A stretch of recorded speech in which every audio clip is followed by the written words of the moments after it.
Hi hello friends, welcome back to media talks. நான் உங்கள் Mounika. So எனக்கு தெரிஞ்சு இன்றைக்கி எபிசோடில் நம்ம சித்தி வந்து பேசினாங்க இல்லையா ப்ரொமோவில், அந்த ஒரு சீன் வரத்துக்கு ஹைலி சான்சஸ் இருக்குது. இன்னும் பாப்பா வீட்டுக்கு வரலையான்னு கேட்கும்போது பாப்பா காவேரி வீட்டில் இருக்கா அப்படின்ட்டு இருக்காங்க. அதுக்கப்புறம் காவேரி வீட்டுக்கு போய் பார்க்கும்போது காவேரி இங்கே இருக்க மாட்டாங்க. ஸோ அதுக்கப்புறம் இங்கேருந்து ஸ்கூல்லேருந்து வந்துட்டு செக் பண்ணுறாங்க. ஸோ பாப்பா யாரையும் வந்து கூப்பிட்டு போயிட்டாங்க அப்படிங்கிற மாதிரி சொல்லுவாங்க. அதுக்கப்புறம் வந்து சிசிடிவியில் யார் கூப்பிட்டு போனாங்கன்னு பார்க்கறதுக்காக போய் சிசிடிவியில் செக் பண்ணுவாங்க.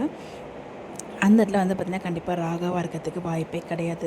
ராகவோட ஒரு பர்சன், அதோட ஒரு ரவுடிங் தான் வந்து பார்த்திங்கன்னா பாப்பா கூப்பிட்டு போயிருப்பாங்களா இருக்கும். ஸோ யாராக இருக்கும் அப்படின்னு சொல்லிட்டு விஜயும் காவேரியும் நைட்டு ஃபுல்லாக தேடுறாங்க. ஸோ அதோடய இன்றைக்கி எபிசோட் வந்து எனக்கு தெரிஞ்சு எண்ட் பண்ணிவிடுவாங்க. என்னோடய கெஸ் படி இன்றைக்கி எபிசோடில் கண்டிப்பாக ராகவை காமிக்கிறதுக்கு வாய்ப்பு கிடையாது. ராகவ் தான் பாப்பாவை கடத்திருக்காங்கிறது காமிக்கிறதுக்கு, பிகாஸ் அது இல்லாமலே அப்படியே ஓட்டிகிட்டு போவாங்க. ஸோ எனக்கு தெரிஞ்சு மண்டே எபிசோட்ஸில் தான் அது வரும்.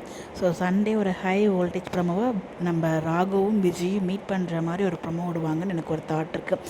ஸோ தெரில, இது என்னோடய கெஸ் தான். சரி, உங்க கூட டிஸ்கஸ் பண்ணலாம் அப்படின்னு சொல்லிட்டு இந்த வீடியோ நான் ஷேர் பண்ணியிருக்கேன். நீங்கள் என்ன நினைக்கிறீங்க அப்படின்னு சொல்லிட்டு உங்களோட பாயிண்ட் ஆஃப் வியூவை மறக்காமல் கமெண்ட்டில் சொல்லுங்கள். இன்னும் கொஞ்சம் நேரத்தில் எபிசோட் ரிலீஸ் ஆகிடும், பார்த்துட்டு நம்ம அப்டேட்ஸ் சொல்கிறேன்.